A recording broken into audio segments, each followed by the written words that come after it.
thâu năng lệ a nay quang beri ka quay na te a say ning tâu quang de re ning tâu ngắm mắt mây tan đoàn a dư rơi qua ri chu thế a say a thâu nang ta hầu ba mê a nay lâu phát na dần bầm thề vang ngô chân mây từ nàng cầu bấm cũng thế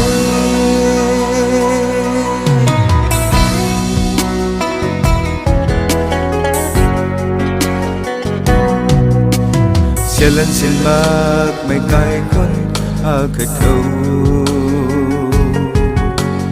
ti quang là ghê tu nần nắng ta thêm bầy na ai thành ngắm mắt mây râm phan khâu cùng ta cần thế a say a khâu nắng ta hầu có mê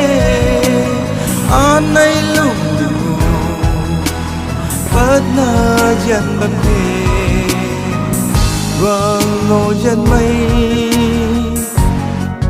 từ na cầu bấm cùng thế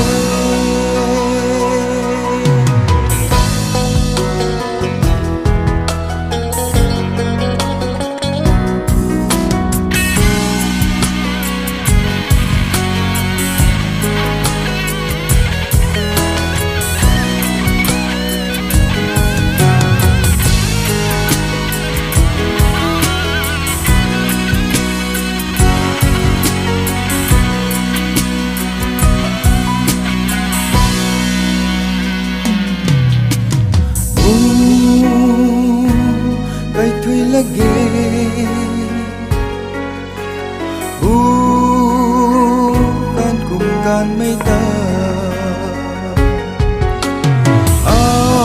cùng đã ngủ tay ngâm nghe cho say cầu nắng ta hầu và mê nay lâu phát na dần bầm thề vang ngô chân mây từ